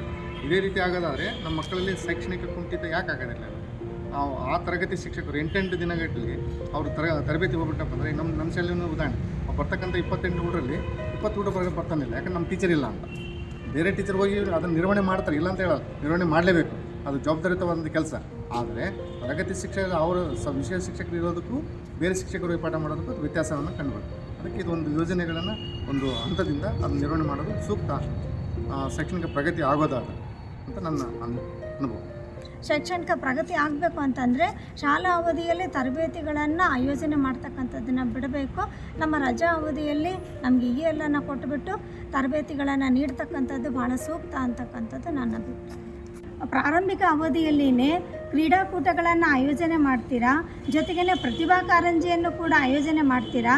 ಪ್ರಥಮ ಅವಧಿಯಲ್ಲಿ 2 ಪ್ರತಿಭಾ ಕಾರಂಜಿ ಮತ್ತು ಕ್ರೀಡಾಕೂಟವನ್ನು ಒಂದನ್ನು ಆಯೋಜನೆ ಮಾಡಿರಿ. ಪ್ರತಿಭಾ ಕಾರಂಜಿಯನ್ನಾದರೂ ಆಯೋಜನೆ ಮಾಡಿರಿ, ಇಲ್ಲ ಕ್ರೀಡಾಕೂಟವನ್ನಾದರೂ ಆಯೋಜನೆ ಮಾಡಿರಿ. 2ನೇ ಅವಧಿಗೆ ಪ್ರತಿಭಾ ಕಾರಂಜಿಯನ್ನು ಆಯೋಜನೆ ಮಾಡಿರಿ. ಇದು ಶೈಕ್ಷಣಿಕ ಪ್ರಗತಿಯ ಮೇಲೆ ಒಂದು ಹೊಡೆತವನ್ನು ಕೊಡ್ತದೆ. ಏಪ್ರಿಲ್ ಮೇದಲ್ಲಿ ಕೊಡ್ಬೋದು ಮೇಡಮ್, ಇಲ್ಲ ಅಂತಂದರೆ ಅಕ್ಟೋಬರ್ ತಿಂಗಳಲ್ಲಾದರೂ ನಾವು ಕೊಡ್ಬೋದು. ಈ ಎಲ್ಲನ ಕೊಟ್ಬಿಟ್ರೆ ನಮ್ಮ ಶಿಕ್ಷಕರಿಗೆ ಕೂಡ ಅನುಕೂಲ ಆಗ್ತದೆ. ಕಿರಿಯ ಪ್ರಾಥಮಿಕ ಶಾಲೆಯ ಮುಖ್ಯೋಪಾಧ್ಯಾಯರಾಗಿ ಕೆಲಸವನ್ನು ನಿರ್ವಹಿಸಬೇಕಾದ್ರೆ ಭಾಳಷ್ಟು ಸವಾಲಿನ ಕೆಲಸ ಆಗಿದೆ. ಹೇಗೆ ಅಂತಂದರೆ ಮುಖ್ಯೋಪಾಧ್ಯಾಯ ಅಂದರೆ ಎಂಥ ಒಂದು ಹೆಚ್ಚಿಗೆ ಸ್ಟ್ರೆಂತ್ ಇರ್ತಕ್ಕಂಥ ಶಾಲೆ ಆಗಿರ್ಬೋದು ಅಥವಾ ಕಡಿಮೆ ಸ್ಟ್ರೆಂತ್ ಆಗಿರ್ತಕ್ಕಂಥ ಶಾಲೆ ಆಗಿರ್ಬೋದು, ಆದರೆ ಮಾಡ್ತಕ್ಕಂಥ ಕೆಲಸ ಒಂದೇ ಆಗಿರುತ್ತೆ. ಕಿರಿಯ ಪ್ರಾಥಮಿಕ ಶಾಲೆ ಅಥವಾ ಕಡಿಮೆ ಮಕ್ಕಳಿದ್ದಾರೆ ಅಂತೇಳಿ ಕಡಿಮೆ ಕೆಲಸ ಏನಿರಲ್ಲ. ಪ್ರತಿನಿತ್ಯ ಒಂದು ಶಾಲೆ ಅಂತಂದಾಗ ಬೆಳಗ್ಗೆ 9:30 ಸಾಯಂಕಾಲ 4:30 ಕೂಡ ಎಲ್ಲ ಶಾಲೆಗಳಲ್ಲೂ ಒಂದೇ ಥರನಾದ ಕೆಲಸ ಕಾರ್ಯಗಳು, ಶೈಕ್ಷಣಿಕ ಕಾರ್ಯಚಟುವಟಿಕೆಗಳು ಎಲ್ಲ ಒಂದೇ ರೀತಿಯಾಗಿರ್ತವೆ. ಹಾಗಾಗಿ ಕಿರಿಯ ಪ್ರಾಥಮಿಕ ಶಾಲೆಗಳಲ್ಲಿ ಇರ್ತಕ್ಕಂಥ 2-3 ಶಿಕ್ಷಕರಲ್ಲಿ, ಉದಾಹರಣೆಗೆ ನನ್ನ ಶಾಲೆಯನ್ನೇ ತಗೊಂಡ್ರೆ ಇರ್ತಕ್ಕಂಥದ್ದು 2 ಶಿಕ್ಷಕರು. ಅಲ್ಲಿ ನಾನು ನೆಲಕಲಿ ಶಿಕ್ಷಕ, ಜೊತೆಗೆ ಪ್ರಭಾರಿ ಮುಖ್ಯೋಪಾಧ್ಯಾಯ. ಅದು ತರಗತಿಯನ್ನು ನಾನು ನೆಲಕಲಿಯನ್ನು ಮಾಡ್ತಾ ಮುಖ್ಯೋಪಾಧ್ಯಾಯನಾಗಿ ಕೂಡ ಕೆಲಸ ಮಾಡಬೇಕಾಗತ್ತೆ. ನಾವಿರ್ತಕ್ಕಂಥ ಏನು ಶಾಲೆ, ನಮ್ಮ ಏನು ಏರಿಯಾ ಇದೆಯಲ್ಲ, ಅಲ್ಲಿರ್ತಕ್ಕಂಥದ್ದು ಭಾಳಷ್ಟು ನಾನು ಈಗಾಗಲೇ ಹೇಳಿದೆ, ಪರಿಚಯ ಕಾರ್ಯಕ್ರಮದಲ್ಲಿ ಹೇಳಿದ ಹಾಗೆ ಕೊರಚರೆ ಹೆಚ್ಚಾಗಿ ವಾಸ ಮಾಡ್ತಕ್ಕಂಥ ಕಾಲೋನಿ ಅದು ಕೊರಚರಹಟ್ಟಿ ಅಂತೇಳಿ ಅದನ್ನು ಮರುನಾಮಕರಣ ಮಾಡಿ ಮಾರುತಿ ಕಾಲೋನಿ ಅಂತ ಮಾಡ್ಕೊಂಡಿದ್ದಾರೆ. ಆದರೆ ಅಲ್ಲಿ ಬಹುತೇಕ ಜನ ಅವರು ಇರ್ತಕ್ಕಂಥದ್ದು ಈ ಪ್ಲಾಸ್ಟಿಕ್ಗಳನ್ನು ಆಯ್ಕೆ ಮಾಡ್ತಕ್ಕಂಥ ಜನ, ಜೊತೆಗೆ ಲೇಬರ್ ಮನೆ ಕೆಲಸ ಮಾಡ್ತಕ್ಕಂಥದ್ದು ಅಥವಾ ಕಟ್ಟಡ ಕಾರ್ಮಿಕರು ಹೆಚ್ಚಾಗಿ ಇರ್ತಕ್ಕಂಥ ಒಂದು ಅಲ್ಲಿ ಜನಾಂಗ, ಎಲ್ಲ ಕೆಲಸ ಮಾಡ್ತಕ್ಕಂಥ ಕಾರ್ಮಿಕರು. ಅವರೆಲ್ಲ ಬೆಳಗ್ಗೆ 6 ಗಂಟೆಗೆ ಹೋದರೆ ಮತ್ತೆ ಬರ್ತಕ್ಕಂಥದ್ದು ಸಾಯಂಕಾಲ 6 ಗಂಟೆಗೆ. ಕೆಲವು ಮಕ್ಕಳು ಶಾಲೆಗೆ ಬಂದುಬಿಡ್ತಾರೆ, ಕೆಲವು ಮಕ್ಕಳು ಶಾಲೆಗೆ ಬರ್ದೇ ಮನೆ ಹತ್ರನೇ ಅಲ್ಲಿ ಇಲ್ಲಿ ಆಟ ಆಡಿಕೊಂಡು ಕೂತಿರ್ತಾರೆ. ನಮಗೆ ಬೆಳಗ್ಗೆ 9:30 ಬಂದ ತಕ್ಷಣ ಯಾವ ಮಕ್ಕಳು ಬಂದಿಲ್ಲ ಅಂತ ನೋಡಿಕೊಂಡು ನಾವು ಮನೆಗೆ ಹೋಗಿ ಮಕ್ಕಳನ್ನು ಕರ್ಕೊಂಡು ಬರ್ತಕ್ಕಂಥ ಪರಿಸ್ಥಿತಿ ನಮ್ಮದಾಗಿದೆ. ಈ ಎಷ್ಟೋ ಆನ್ಲೈನ್ ಕೆಲಸಗಳನ್ನು ಎಲ್ಲ ಇಲಾಖೆ ಹೇಳ್ತದೆ, ಆದರೆ ಯಾವುದೇ ಒಬ್ಬ ಮುಖ್ಯ ಶಿಕ್ಷಕನಿಗೆ ಅದಕ್ಕೆ ಬೇಕಾದಂಥ ಸೌಕರ್ಯಗಳನ್ನು ಕೊಟ್ಟಿಲ್ಲ. ಒಂದು ಲ್ಯಾಪ್ಟಾಪ್ ಆಗಿರ್ಬೋದು, ಒಂದು ಟ್ಯಾಬ್ ಆಗಿರ್ಬೋದು, ಎಲ್ಲರೂ ಅವರವರ ಮೊಬೈಲ್ಗಳಲ್ಲೇ ಮಾಡ್ತಕ್ಕಂಥ ಪರಿಸ್ಥಿತಿ ಇದೆ. ಕೆಲವು ಸಾರಿ ನೆಟ್ವರ್ಕ್ ಸಿಗದೆ ಇರ್ಬೋದು ಅಥವಾ ಅವರ ಕರೆನ್ಸಿ ಖಾಲಿ ಆಗ್ತಕ್ಕಂಥ ಸಂದರ್ಭ ಇರ್ಬೋದು. ಇವೆಲ್ಲ ಸವಾಲುಗಳು ಕೂಡ ಮುಖ್ಯೋಪಾಧ್ಯಾಯನಿಗಿದ್ದಾವೆ. ಸರ್ಕಾರ ಇವೆಲ್ಲವನ್ನು ಗಮನವಹಿಸಿ ಗುಣಾತ್ಮಕ ಶಿಕ್ಷಣ ಮಕ್ಕಳಿಗೆ ಸಿಗಬೇಕಾದ್ರೆ ಮೊದಲು ಮೂಲಭೂತ ಸೌಲಭ್ಯಗಳು ಜೊತೆಗೆ ಈ ಆನ್ಲೈನ್ ಮಾಡಲಿಕ್ಕೆ ಬೇಕಾಗ್ತಕ್ಕಂಥ ಸೌಲಭ್ಯಗಳನ್ನು ಒದಗಿಸೋದ್ರ ಮೂಲಕ ಈ ಗುಣಾತ್ಮಕ ಶಿಕ್ಷಣಕ್ಕೆ ಒಂದು ಸಹಕಾರವನ್ನು ಕೊಡಬೇಕು ಅಂತಕ್ಕಂಥದ್ದು ನನ್ನ ಉದ್ದೇಶ. ಈಗ ನಮ್ಮ ಉದ್ದೇಶ ಏನು ಅಂತ ಹೇಳಿದರೆ ಮಕ್ಕಳ ಸರ್ವಾಂಗೀಣ ಅಭಿವೃದ್ಧಿ, ಅದು ಶೈಕ್ಷಣಿಕವಾಗಿರ್ಬೋದು, ಹಾಗೆಯೇ ಪೌಷ್ಟಿಕಾಂಶದ ಬಗ್ಗೆ ಕೂಡ ಆಗಿರ್ಬೋದು. ಅದರ ಕರ್ತವ್ಯಗಳ ಬಗ್ಗೆ ನೀವು ಈಗಾಗಲೇ ಮಾತಾಡಿದ್ದೀರಿ. ಈ ಒಂದು ಶಾಲೆಯನ್ನು ನಿಭಾಯಿಸಬೇಕು ಅಂತ ಹೇಳಿದರೆ ಬರೀ ಮುಖ್ಯ ಶಿಕ್ಷಕರಿದ್ದರೆ ಆಗಲ್ಲ. ಅದಕ್ಕೆ ಬೇಕಾದಂಥ ಸೌಲಭ್ಯಗಳು ಏನೇನು ದೊರಕಿವೆ ಅಥವಾ ಏನೇನು ದೊರಕಬೇಕು. ನಮ್ಮ ಶಾಲೆಗಳು 14 ಅಥವಾ 15 ತರಗತಿ 16 ತರಗತಿಗಳು ಮತ್ತು ಜೊತೆಗೆ LKG ಮತ್ತು UKG ಹೊಂದಿರತಕ್ಕಂಥ ಶಾಲೆಗಳಾಗಿದ್ದಾವೆ. ಸುಮಾರು 400-500 ಮಕ್ಕಳು ಇರ್ತಕ್ಕಂಥ ಶಾಲೆಗಳಿದೆ. ಇಂಥ ಶಾಲೆಗಳಿಗೆ ಒಬ್ಬ ಕ್ಲರ್ಕ್ ಇರೋದಿಲ್ಲ, ಒಬ್ಬ ಪ್ಯೂನ್ ಇರೋದಿಲ್ಲ, ಒಬ್ಬ ಅಟೆಂಡರ್ ಇರೋದಿಲ್ಲ. ಇದನ್ನೆಲ್ಲದನ್ನೂ ಕ್ಲರ್ಕ್ ಆಗಿ ಮತ್ತು ಪ್ಯೂನ್ ಆಗಿ ಒಬ್ಬ ಅಟೆಂಡರ್ ಆಗಿ ಮತ್ತು ಪೂರ್ತಿ ಶಾಲೆ ನಿರ್ವಹಣೆಯನ್ನು ಮಾಡ್ತಕ್ಕಂಥ ಜವಾಬ್ದಾರಿಯನ್ನು ಮುಖ್ಯೋಪಾಧ್ಯಾಯ ಮಾಡ್ತಾರೆ. ಇಲ್ಲಿ ತಾರತಮ್ಯ ಏಕೆ? ಪ್ರೌಢಶಾಲೆಗಳಲ್ಲಿ 2 ತರಗತಿ ಹೊಂದಿರ್ತವೆ. ಅವರಿಗೆ ಎಲ್ಲ ಮೂಲಭೂತ ಸೌಕರ್ಯಗಳನ್ನು ಕಂಪ್ಯೂಟರ್ಗಳಾಗಿರ್ಬೋದು, ಪ್ಯೂನ್ ಆಗಿರ್ಬೋದು, ಕ್ಲರ್ಕ್ಗಳನ್ನು ಒದಗಿಸಿಕೊಡ್ತಾರೆ. ಅವ್ರು ಮಾಡ್ತಕ್ಕಂಥ ಆನ್ಲೈನ್ ಕೆಲಸವನ್ನು ನಾವು ಮಾಡ್ತೀವಿ. ಅವ್ರು ಎಕ್ಸ್ಟ್ರಾ ಮಾಡೋದ ಕೆಲಸ ಏನಂದರೆ SSLC ಎಕ್ಸಾಮನ್ನು ಒಂದು ಎಕ್ಸ್ಟ್ರಾ ಕೆಲಸ ಮಾಡ್ತಾರೆ. ನಮ್ಮಲ್ಲಿ ದಿನನಿತ್ಯ ಪರೀಕ್ಷೆಗಳು ನಡೀತವೆ. 16 ತರಗತಿಗಳ ಪರೀಕ್ಷೆಗಳು ನಾವು ಮಾಡ್ತೀವಿ. ಅದನ್ನು ಸಹಿತ ನಾವು ಇವತ್ತು ಆನ್ಲೈನಲ್ಲಿ ಅದನ್ನು ತುಂಬ್ತೀವಿ. ನಾವು ಸಹಿತ ಪೇಪರ್ ವ್ಯಾಲ್ಯೂಷನ್ ಮಾಡ್ತೀವಲ್ಲ. ಆದರೆ ಅಲ್ಲಿ ಕೊಟ್ಟಿರ್ತಕ್ಕಂಥ ವ್ಯವಸ್ಥೆ, ಅಲ್ಲಿ ಕೊಟ್ಟಿರ್ತಕ್ಕಂಥ ಮೂಲಭೂತ ಸೌಕರ್ಯಗಳು ಇದನ್ನು ಸಹಿತ ಸರ್ಕಾರಿ ಪ್ರಾಥಮಿಕ ಶಾಲೆಗಳಲ್ಲಿ ಒದಗಿಸಿ ಕೊಡೋದಾದರೆ ನಮ್ಮ ಕಡೆ ಒಟ್ಟು ಮಾಡಿರ್ತಕ್ಕಂಥ ಪ್ರೌಢಶಾಲೆ ಶಿಕ್ಷಕರು, ಪ್ರೌಢಶಾಲೆ ಮುಖ್ಯೋಪಾಧ್ಯಾಯರು ನಾವು ಶೈಕ್ಷಣಿಕ ಪ್ರಗತಿಯನ್ನು ತೋರಿಸಲಿಕ್ಕೆ ಸಾಧ್ಯ. ಅದೇ ರೀತಿ ಶೌಚಾಲಯ ನಿರ್ವಹಣೆ ಆಗಿರ್ಬೋದು, ಈಗ ನಾವು ಯಾವ ದಾನಿಗಳಿಂದ ಆಗಿರ್ಬೋದು, ಸರ್ಕಾರದಿಂದ ಆಗಿರ್ತಕ್ಕಂಥ ಬಂದಿರ್ತಕ್ಕಂಥ ಮೂಲಭೂತ ಸೌಕರ್ಯಗಳನ್ನು ಒದಗಿಸಿಕೊಂಡು ನಾವು ಶಾಲೆಗಳನ್ನು ಸೌಂದರ್ಯೀಕರಣ ಆಗಿರ್ಬೋದು, ಅದರ ಬಿಗಿ ಬಂದೋಬಸ್ತ್ ಆಗಿರ್ಬೋದು, ಸ್ವಚ್ಛತೆಯನ್ನು ಕಾಪಾಡ್ಕೊಂಡು ಬಂದಿರ್ತೀವಿ. ಆದರೆ ನಾವು ಶಾಲೆ ಬಿಟ್ಟು ಬಂದ ನಂತರ ಅವಧಿಯಲ್ಲಿ ಕಿಡಿಗೇಡಿ ಹುಡುಗರು ಇವತ್ತು ಹೋಗಿ ಅದು ಬೋರ್ಡ್ ಮೇಲೆ ಏನು ಬೇಕಾದ್ರೆ ಅವಾಚ್ಯ ಶಬ್ದ ಬರೆಯೋದಾಗಲಿ, ಅದನ್ನು ಮುರಿದು ಹಾಕೋದಾಗಲಿ, ಅದು ಆ ರೀತಿ ಮಾಡ್ತಾಯಿದ್ದಾರೆ. ಅದಕ್ಕಾಗಿ ಒಬ್ಬ ಶಾಲಾ ಅವಧಿ ನಂತರವನ್ನಾದರೂ ಒಬ್ಬ ವಾಚ್ಮನ್ ನಿರ್ವಹಣೆ ಅಂತ ಕೆಲಸವನ್ನು ಒಬ್ಬ ಕಾವಲುಗಾರನ ನೇಮಿಸಿದರೆ ನಾವು ಮಾಡಿರ್ತಕ್ಕಂಥ ವ್ಯವಸ್ಥೆ ಅದು ಭದ್ರತೆಯಾಗಿ ಉಳಿತೈತಿ. ಇಲ್ಲಾಂತಂದರೆ ಯಾರನ್ನಂತ ನಾವು ಅದನ್ನು ಹೊಡೆದ್ರಂತ ನಾವು ದೂರಿಸಬೇಕು. ಜ್ಯೋತಿನಾಗ್ ಸರ್ ಅವರ ಅವನಂತೆ ವಿಶೇಷವಾಗಿ ಪ್ರಾಥಮಿಕ ಅಂತ ಹೇಳಿದರೆ ಭದ್ರ ಬುನಾದಿ ಅಂತಕ್ಕಂಥ ಮಾತಾಡ್ತೀವಿ. ಆದರೆ ಪ್ರಾಥಮಿಕ ಹಂತದಲ್ಲಿ ಏನೆಲ್ಲ ಸೌಲಭ್ಯ ಕೊಡ್ತದೆ ಸರ್ಕಾರ ಅಂತದ್ರ ಬಗ್ಗೆ ಮಾನ್ಯ ದ್ಯಾಮನಾಯಕ್ ಸರ್ ಹೇಳಿದ್ದಾರೆ. ಏನು ಎಲ್ಲ ಸೌಲಭ್ಯಗಳನ್ನು ಕೊಟ್ಟಾಗ ಮಾತ್ರ ಯಶಸ್ವಿ ಆಗಲಿಕ್ಕೆ ಸಾಧ್ಯತೆ ಇದೆ. ಎಲ್ಲಿ ಏನು ಸೌಲಭ್ಯ, ಕೆಲವೊಂದು ಸೌಲಭ್ಯಗಳನ್ನು ಕೊಡಲ್ಲ ಅಂತ ಪ್ರಶ್ನೆ ಇಲ್ಲ. ಆದರೆ ಪ್ರಾಥಮಿಕ ಹಂತದಲ್ಲಿ ವಿಶೇಷವಾಗಿ ನಾವು ಶಾಲೆಯಲ್ಲಿ ನಿರ್ವಹಿಸಬೇಕಾಗಿರ್ತಕ್ಕಂತಹ ಏನು ಆನ್ಲೈನ್ ಕಾರ್ಯಕ್ರಮ ಆಗಿರ್ಬೋದು, ಕಂಪ್ಯೂಟರನ್ನು ಒದಗಿಸ್ತದ ಇಲ್ಲ, ಅದಕ್ಕೆ ಸಂಬಂಧಪಟ್ಟಂಥ ಏನು ಫ್ಯಾಕಲ್ಟಿಯನ್ನು ಓದಿಸ್ತದ ಇಲ್ಲ, ಎಲ್ಲ ಮುಖ್ಯೋಪಾಧ್ಯಾಯರು ತರಬೇತಿಯನ್ನು ಪಡ್ಕೊಂಡಿರ್ತಕ್ಕಂಥವ್ರು ಇರೋದಿಲ್ಲ. ಆದರೆ ಅದನ್ನು ನಿಭಾಯಿಸಬೇಕಾಗುತ್ತೆ, ಅದು ಮೊಬೈಲ್ನಲ್ಲಿ ನಿಭಾಯಿಸಬೇಕಾಗುತ್ತೆ. ಆ ಮೊಬೈಲ್ನಲ್ಲಿ ನಿಭಾಯಿಸಬೇಕಂತಂದರೆ ಎಷ್ಟು ಮಟ್ಟಿಗೆ ನಿಭಾಯಿಸ್ಬೋದು? ನಾವು ಮುಖ್ಯೋಪಾಧ್ಯಾಯರಾಗಿರ್ತಕ್ಕಂಥವರು ಏನು 24/7 ಅವನ ಕೆಲಸವನ್ನು ನಿರ್ವಹಣೆ ಮಾಡಿದರೂ ಕೂಡ ನಾವು ಬರೀ ಪ್ರಾಥಮಿಕ ಹಂತದ ಶಿಕ್ಷಕರನ್ನೇ ಬ್ಲೇಮ್ ಮಾಡ್ತಕ್ಕಂಥದ್ದು, ಮುಖ್ಯೋಪಾಧ್ಯಾಯರನ್ನೇ ಬ್ಲೇಮ್ ಮಾಡ್ತಕ್ಕಂಥದ್ದಲ್ಲ. ಮೇಲೆ ಪ್ರೌಢಶಾಲಾ ಹಂತಕ್ಕೆ ಹೋದಾಗ ಪ್ರೌಢಶಾಲೆ ಶಿಕ್ಷಕರು ಏನಂತಾರೆ, ಪ್ರಾಥಮಿಕ ಹಂತದಲ್ಲಿ ಶೈಕ್ಷಣಿಕ ಪ್ರಗತಿ ಕುಂಠಿತ ಆಗ್ತದ ಅಂತಕ್ಕಂಥ ಬ್ಲೇವನ್ನು ನಾವು ಪ್ರಾಥಮಿಕ ಶಿಕ್ಷಕ ಬಂದಿರತಕ್ಕಂಥ ನಾವು ಆಗ್ತೀವಿ. ಯಾಕೆ ಅದು ಎಷ್ಟು ಮಟ್ಟಿಗೆ ನಾವು ಇಲ್ಲಿ ಸೌಲಭ್ಯವನ್ನು ಕೊಡ್ತದೆ? ಫಸ್ಟ್ ಬುನಾದಿಯಲ್ಲೇ ವಿಶೇಷವಾಗಿರ್ತಕ್ಕಂಥ ಸೌಲಭ್ಯನ ಕೊಟ್ಟು ಅಲ್ಲಿ ವಿಶೇಷವಾಗಿ ಶೈಕ್ಷಣಿಕ ಪ್ರಗತಿಗೆ ಏನೆಲ್ಲ ಪರಿಕರಗಳು ಬೇಕು ಅದನ್ನು ಒದಗಿಸಿ ನೀವು ಅಲ್ಲಿ ಸೌಲಭ್ಯ ಸರಿಯಾಗಿ ಒದಗಿಸಿದ್ರೆ ಮಾತ್ರ ಅದು ಆಗಲಿಕ್ಕೆ ಸಾಧ್ಯತೆ ಇದೆ. ಆ ನಿಟ್ಟಿನಲ್ಲಿ ಅದೇ ಉದಾಹರಣೆ ಕೊಟ್ಟುಕೊಂಡು ಆಲ್ರೆಡಿ ಕೊಪ್ಪಳ ಜಿಲ್ಲೆಯಲ್ಲಿ ಅಲ್ಲಿಯ ಮಾನ್ಯ ZPCO ಅವರು ಪ್ರಾಥಮಿಕ ಹಂತದಲ್ಲಿ ಇರ್ತಕ್ಕಂಥ ಮುಖ್ಯ ಶಿಕ್ಷಕರಿಗೆ ನೋಟಿಸನ್ನು ಕೊಡ್ತಕ್ಕಂಥ ವ್ಯವಸ್ಥೆ ಆಗಿದೆ. ಸರ್ಕಾರದಿಂದ 2 ದಿವಸ ಮೊಟ್ಟೆ ಮಾತ್ರ ಕೊಡ್ತೇವೆ. ಅದನ್ನೇನಾದರೂ ಮಾಡಿ ಅದು ಆಗ್ತದ ಆಗಲ್ಲ ಅಂತಕ್ಕಂಥ ನೋಡ್ಕೊಂಡು ಚಾಲೆಂಜ್ ತೊಗೊಂಡು 2 ದಿನ ಮಟ್ಟಿಗೆ ನಿಭಾವಣೆ ಕೊಡ್ತಾ ಇದೆ. ಅದು ವಿಶೇಷವಾಗಿ ಅಜೀಂ ಪ್ರೇಮ್ಜಿ ಫೌಂಡೇಶನ್ನಿಂದ ಸರ್ಕಾರ ಸಹಯೋಗದೊಂದಿಗೆ 4 ದಿವಸ ಮೊಟ್ಟೆಯನ್ನು ಮತ್ತು ಬಾಳೆಹಣ್ಣು ಕೊಡ್ತಕ್ಕಂಥ ವ್ಯವಸ್ಥೆ ಆಗಿದೆ. ಅದು ನಾವು ಸಾಕಷ್ಟು ಆ ಇಲಾಖೆ ಕೊಟ್ಟಿರ್ತಕ್ಕಂಥದ್ದನ್ನು ನಿಭಾಯಿಸ್ತಕ್ಕಂಥ ವ್ಯವಸ್ಥೆ ಆಗುತ್ತದೆ. ಆದರೆ ಆ ಕೊಡತಕ್ಕಂಥ ಮೊದಲು ಅಲ್ಲಿ ಏನು ವ್ಯವಸ್ಥೆ ಮಾಡಿದ್ದೀವಿ, ಯಾವುದೇ ಒಂದು ಸೌಲಭ್ಯವನ್ನು ಕೊಡಬೇಕಾದ್ರೆ ಅದು ವ್ಯವಸ್ಥಿತವಾಗಿ ಮಾಡಿಕೊಂಡು ಹೋದಾಗ ಮಾತ್ರ ಆ ಸಾಧ್ಯತೆ ಇದೆ. ಅದಕ್ಕೆ ಪರಿಹಾರ ಕಂಡುಕೊಂಡು ಮಾಡಬೇಕಾಗುತ್ತೆ. ಯಾವುದಾದ್ರೂ ಒಂದು ಏಜೆನ್ಸಿಗೆ ಕೊಟ್ಟಿನ ಅಂದರೆ ಅವರು ಬಂದು ಕೊಡ್ತಕ್ಕಂಥ ವ್ಯವಸ್ಥೆ ಆಗುತ್ತೆ. ವಿಶೇಷವಾಗಿ ಈಗ ನಾವು ಬಿಸಿ ಊಟ ವ್ಯವಸ್ಥೆ ಕೆಲವೊಂದು ಕಡೆ ಬಿಸಿ ಊಟ ಮಾಡ್ತಾ ಮೊಟ್ಟೆ ಬಾಳೆಹಣ್ಣು ಕೂಡ ಕೊಡ್ತಾರೆ. ಕೆಲವೊಂದು ಕಡೆಗೆ ಮಜಿಮ್ ಇದು ಯಾವ ಸಂಸ್ಥೆಯನ್ನು ಕೂಡ ಕೊಡ್ತಾರೆ. ಸಂಸ್ಥೆಯನ್ನು ಕೊಟ್ಟಾಗ ಎಲ್ಲೋ ಒಂದು ಕಡೆಗೆ ಅದು ಕಾರ್ಯಗತ ಆಗ್ತದೆ. ಬಿಸಿ ಊಟದ ಜೊತೆಗೆ ಮೊಟ್ಟೆ ಬಾಳೆಹಣ್ಣು ಕೊಡೋದಂದ್ರೆ ಅಲ್ಲಿ ಎಷ್ಟು ಇದಾಗ್ತದೆ ಅಂತಕ್ಕಂಥ ಮಾಹಿತಿ ಗೊತ್ತಾಗುತ್ತೆ. ದಯವಿಟ್ಟು ಈ ವಿಷಯದ ಸಂಬಂಧಪಟ್ಟಂತೆ ಸರ್ಕಾರದವರು ಪ್ರಾಥಮಿಕ ಹಂತದ ಒಂದು ಏನು ಬುನಾದಿ ಹಂತ ಅಂತೀವಿ, ಇಲ್ಲಿ ಏನೆಲ್ಲ ಸೌಲಭ್ಯ ಕೊಡಬೇಕು, ಶಿಕ್ಷಕರ ಸಮಸ್ಯೆಗಳೇನಿದೆ ಮುಖ್ಯ ಅದು ಮನಗೊಂಡು ಅದು ಸೌಕರ್ಯ ಕೊಟ್ಟಾಗ ಮಾತ್ರ ಶೈಕ್ಷಣಿಕ ಪ್ರಗತಿ ಆಗ್ತದೆ. ಇನ್ನೊಂದು ಪ್ರಾಥಮಿಕ ಹಂತನೇ ನಾವು ಬ್ಲೇಮ್ ಮಾಡಿಕೊಂಡು ಹೋಗ್ತಕ್ಕಂಥದ್ದು ಆಗಬಾರ್ದು. ಇಲ್ಲಿ ನಾವು ಒಬ್ರಿಗೊಬ್ಬರು ದೂರವನ್ನು ಬೆಳೆಯತಕ್ಕಂಥದ್ದಲ್ಲ. ಪ್ರೌಢವರು ಈ ರೀತಿ ಹೇಳ್ತಾರೆ, ಪ್ರೈಮರಿ ಆಗ್ತಕ್ಕಂಥ ನಮ್ಮ ಜವಾಬ್ದಾರಿ ನಾವು ನಿಭಾಯಿಸ್ತೀವಿ. ಆದರೆ ಈ ಎಲ್ಲ ಒತ್ತಡಗಳ ನಡುವೆ ನಿಭಾಯಿಸಿಕೊಂಡು ಹೋಗೋದು ಭಾಳ ಕಷ್ಟಕರ ಆಗ್ತದೆ. ಆ ನಿಟ್ಟಿನಲ್ಲಿ ಸರ್ಕಾರ ಆಗಿರ್ಬೋದು, ಇಲಾಖೆ ಆಗಿರ್ಬೋದು, ಅದು ಒತ್ತಡ ನಮಗೆಲ್ಲ ಸೌಲಭ್ಯ ಕೊಟ್ಟಾಗ ಮಾತ್ರ ವ್ಯವಸ್ಥಿತವಾಗಿ ಹೋಗಲಿಕ್ಕೆ ಸಾಧ್ಯತೆ ಇದೆ ಅಂತಕ್ಕಂಥ ಮಾತನ್ನು ಈ ಸಂದರ್ಭದಲ್ಲಿ ಹೇಳ್ತೀನಿ. ಮಹಾತ್ಮ ಗಾಂಧೀಜಿ ಹೇಳಿದಂತೆ ಮಗುವಿನ ಸರ್ವಾಂಗೀಣ ಅಭಿವೃದ್ಧಿಯೇ ಶಿಕ್ಷಣ ಅಂತ ಹೇಳ್ತಾರೆ. ಸರ್ವಾಂಗೀಣ ಅಭಿವೃದ್ಧಿ ಮಗುವಿಗೆ ಕ್ರೀಡೆಯಲ್ಲಿರಬೇಕು, ಆಮೇಲೆ ಮೌಲ್ಯಗಳಲ್ಲಿರಬೇಕು, ಪಾಠ ಪಠ್ಯದಲ್ಲಿರಬೇಕು ಮತ್ತು ಸಹಪಾಠ ಚಟುವಟಿಕೆಗಳಿರಬೇಕು. ಕೆಲವೊಂದು ಶಾಲೆಗಳಲ್ಲಿ ಆಟದ ಮೈದಾನ ಇರುವುದಿಲ್ಲ. ಆಟದ ಮೇಲೆ ಇರ್ತಕ್ಕಂಥ ದೈಹಿಕ ಶಿಕ್ಷಕರು ಇರಲ್ಲ. ಇರ್ತಕ್ಕಂಥ ಶಿಕ್ಷಕರು ದೈಹಿಕ ಶಿಕ್ಷಕರಾಗಿ ಕಾರ್ಯನಿರ್ವಹಿಸುತ್ತೆ. ಒಬ್ಬ ಶಿಕ್ಷಕ ಎಲ್ಲ ಪಾತ್ರಧಾರಿ ಆಗಬೇಕಾಗುತ್ತೆ. ಆ ಸಂದರ್ಭದಲ್ಲಿ ಶಿಕ್ಷಣ ಅಂದರೆ ಬರೀ ಕೇವಲ ಶಿಕ್ಷಕರು ಮತ್ತು ಶಾಲೆ ಅಲ್ಲ. ಶಿಕ್ಷಣ ಅಂದರೆ ಪೋಷಕರು, ಸಮುದಾಯ, ಇಲಾಖೆ ಮತ್ತು ವಿದ್ಯಾರ್ಥಿ ಎಲ್ಲರ ಮೇಲೆ ಜವಾಬ್ದಾರಿ ಇರ್ತಕ್ಕಂಥದ್ದು. ಶಿಕ್ಷಕರು ಇದಕ್ಕೆ ಕಲಿಸಿಲ್ಲ ಅಂತಕ್ಕಂಥ ಬ್ಲೇಮ್ ಬೇಡ ಅಂತಕ್ಕಂಥದ್ದನ್ನು. ಯಾಕಂದರೆ ಈ ಕೆಲವು ತಂದೆ ತಾಯಿಗಳು ಬಡವರು ಇರ್ತಾರೆ, ನಮ್ಮ ಸರ್ಕಾರಿ ಶಾಲೆಗಳು ಕಲಿಸ್ತಿದ್ದಾರೆ. ಸರ್ಕಾರಿ ಶಾಲೆ ಉತ್ತಮ ಶಿಕ್ಷಣವನ್ನು ಉತ್ತಮವಾದ ಶಿಕ್ಷಕರು ಇದ್ದಾರೆ. ಆದರೆ ಮಗು ಶಾಲೆಯಿಂದ ಹೋದ ನಂತರ ಶಾಲೆಯಲ್ಲಿ ಮಕ್ಕಳು ಏನು ಪಾಠ ಮಾಡಿದರು, ಏನನ್ನು ಹೇಳಿದರು ಅಂತಕ್ಕಂಥದ್ದು ಪೋಷಕರು ಕೇಳಬೇಕಾಗುತ್ತೆ. ಯಾಕಂದರೆ ಅವ್ರಿಗೂ ಸಹ ಕೆಲವು ಸಮಸ್ಯೆಗಳಿದೆ. ಯಾಕೆ ಬಡತನದಿಂದ ಬೇಸತ್ತು ಬಂದು ಅವ್ರದ್ದು ಬೆಳಗಿನಿಂದ ಸಾಯಂಕಾಲ ದುಡಿದು ಬಂದು ಇವನ್ನೆಲ್ಲ ಕೇಳೋಕೆ ಅವ್ರಿಗೆ ಆಗಲ್ಲ. ಆದರೂ ಸಹ ಈ ಸಮುದಾಯ, ಶಿಕ್ಷಣ ಮತ್ತು ಇಲಾಖೆ ಮತ್ತು ಶಿಕ್ಷಕ ಎಲ್ಲರೂ ಒಡಗೂಡಿ ಕೆಲಸ ಮಾಡಿದಾಗ ಮತ್ತು ಸರ್ವಾಂಗೀಣ ಅಭಿವೃದ್ಧಿ ಆಗುತ್ತೆ. ಇದನ್ನು ಭೌತಿಕ ಸೌಲಭ್ಯ ಕೊಡಬೇಕು. ಹೇಳಿದ್ರು ಅಕ್ಷರದಾಸವಾಗಿರ್ಬೋದು, ಮೊಟ್ಟೆ ಬಾಳೆಹಣ್ಣು ವಿತರಣೆ ಆಗಿರ್ಬೋದು, ಆನ್ಲೈನ್ ವರ್ಕ್ ಇರ್ಬೋದು, ಇವುಗಳನ್ನು ಏಜೆನ್ಸಿಗೆ ಕೊಟ್ಟರಪ್ಪ ಅಂದರೆ ಶಿಕ್ಷಕರ ಹೊರೆ ಕಡಿಮೆ ಆಗುತ್ತೆ. ಮುಖ್ಯ ಶಿಕ್ಷಕರಿಗೆ ಏನು ಮಾಡೋಕ್ಕಾಗಲ್ಲ. ಎಲ್ಲ ಶಿಕ್ಷಕ ಕೆಲವು ತರಗತಿ ಎಲ್ಲ ಶಿಕ್ಷಕ ಕೆಲಸಗಳನ್ನು ಹೇಳ್ತೀವಿ ನಾವು. ಆ ಶಿಕ್ಷಕರು ಹೇಳಿದಾಗ ಆ ತರಗತಿಗಳು ಬರ್ಡನ್ ಆಗ್ತವೆ. ಆ ತರಗತಿಗಳಲ್ಲೇ ಕೆಲಸ ನಿಂತ್ಕೊಂಡು ನಾವು ಆಫೀಸ್ ಬಂದು ಕೆಲಸ ಮಾಡ್ತಕ್ಕಂಥ ವ್ಯವಸ್ಥೆ ಬರ್ತದೆ. ಹೀಗಾಗಿ ಎಲ್ಲ ಅನೇಕ ಯೋಜನೆಗಳು ಕಡಿಮೆ ಇರಲಿ, ಆಗ ಮಾತ್ರ ಗುಣಾತ್ಮಕ ಶಿಕ್ಷಣ ಕೊಡಲು ಸಾಧ್ಯ.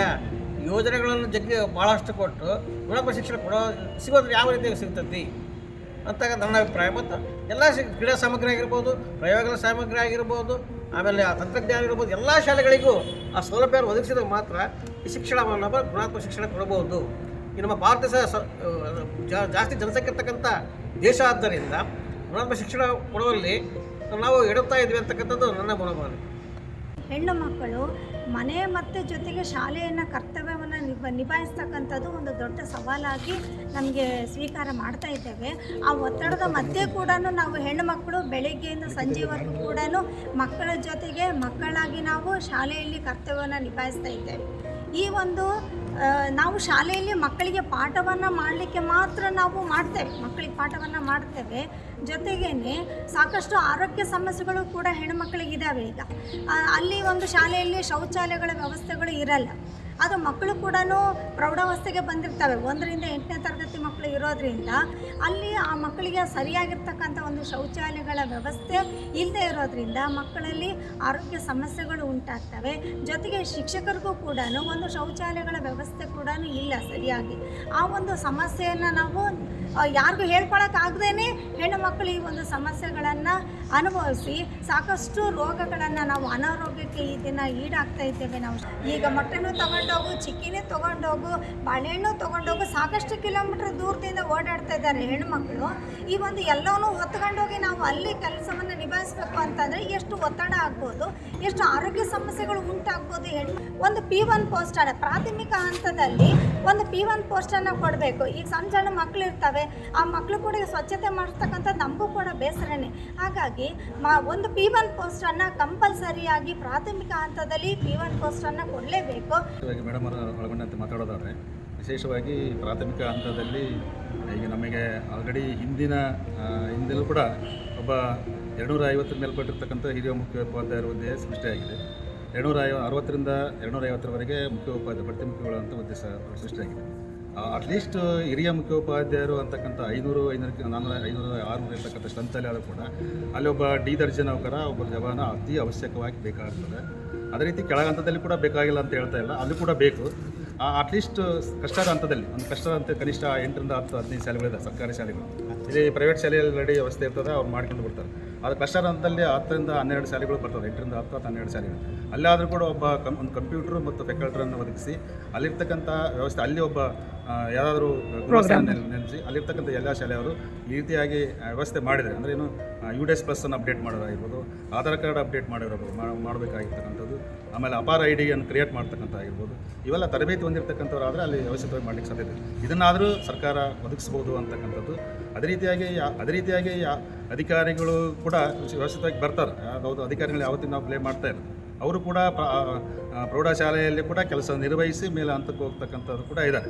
ಆ ಸಭೆಯಲ್ಲಿ ಕರೆದಾಗ ಸೌಜನ್ಯ ರೀತಿಯಿಂದ ದಯವಿಟ್ಟು ಈ ರೀತಿಯಾಗಿ ಮಾಡ್ಕೊಂಡು ಹೋಗ್ರಿ, ಅವರು ಪರಿಹಾರ ಅಂದರೆ ಅಲ್ಲಿ ಮಾರ್ಗದರ್ಶನ ಮತ್ತು ಸಲಹೆಯನ್ನು ಕೊಡಬೇಕು. ವಿನಃ ಯಾವುದೋ ಸೆಕ್ಷನ್ನನ್ನು ಅನುಗುಣವಾಗಿ ಸೆಕ್ಷನ್ನನ್ನು ಹೇಳಿ ನಾವು ಈ ರೀತಿಯಾಗಿ ಮಾಡಬೇಕು, ಈ ಸೆಕ್ಷನ್ ಈ ರೀತಿ ಹೇಳ್ತದೆ, ಆ ಸೆಕ್ಷನ್ ಈ ರೀತಿ ಹೇಳ್ತದೆ ಅಂತಕ್ಕಂಥದ್ದು ಮನೋಭಾವನೆ ಅಲ್ಲೇನಾದರೂ ಹೇಳಿದಾಗ, ಒತ್ತಡ ಹಾಕಿದರೆ ಅಲ್ಲಿರ್ತಕ್ಕಂಥ ಏನಾಗುತ್ತೆ, ಬಡ್ತಿ ಮುಖ್ಯಗಳು ಹಿರಿಯ ಮುಖ್ಯೋಪಾಧ್ಯಾಯರನ್ನು ಆ ಕೆಲಸವನ್ನು ಮಾಡಲೇಬೇಕು, ಮಾಡ್ತದೆ. ಅದು ಪ್ರಭಾರಿ ಹೊಂದಿರತಕ್ಕಂಥ ಶಿಕ್ಷಕರಿಗೆ ಏನಾಗುತ್ತೆ, ಈ ಕೆಲಸ ಏನಪ್ಪ ಈ ರೀತಿ ಇದೆ, ಈ ರೀತಿ ಮಾಡಿದ ತಕ್ಷಣ ಏನು ಅಂತಕ್ಕಂಥ ಮನೋಭಾವನೆ ಬರ್ತದೆ.